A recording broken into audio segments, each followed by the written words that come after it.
तालुक्यातील हडसणी फाटा येथे अपघातांचे सत्र थांबण्याचे नाव घेत नाहीये. 22 एप्रिल रोजी रात्री 9 वाजेच्या सुमारास झालेल्या एका भीषण अपघातात 4 जणांना आपला जीव गमवावा लागला, तर एक जण मृत्यूशी झुंज देत आहे.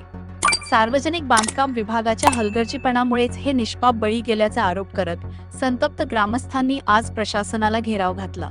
भरधाव वेगात असलेल्या स्विफ्ट डिझायर कारने MH12 किलोन्यूटन 2509 हडसणी फाट्यावर 2 दुचाकींना जोरदार धडक दिली. हा अपघात इतका भीषण होता की पहिल्या दुचाकीवरील एकाच कुटुंबातील तिघांचा जागीच मृत्यू झाला.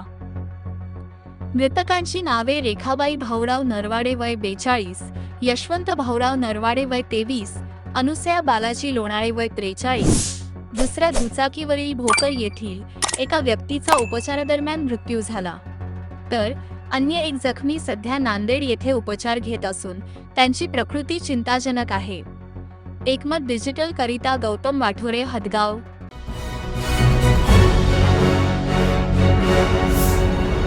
Thanks for watching Ekmat Digital.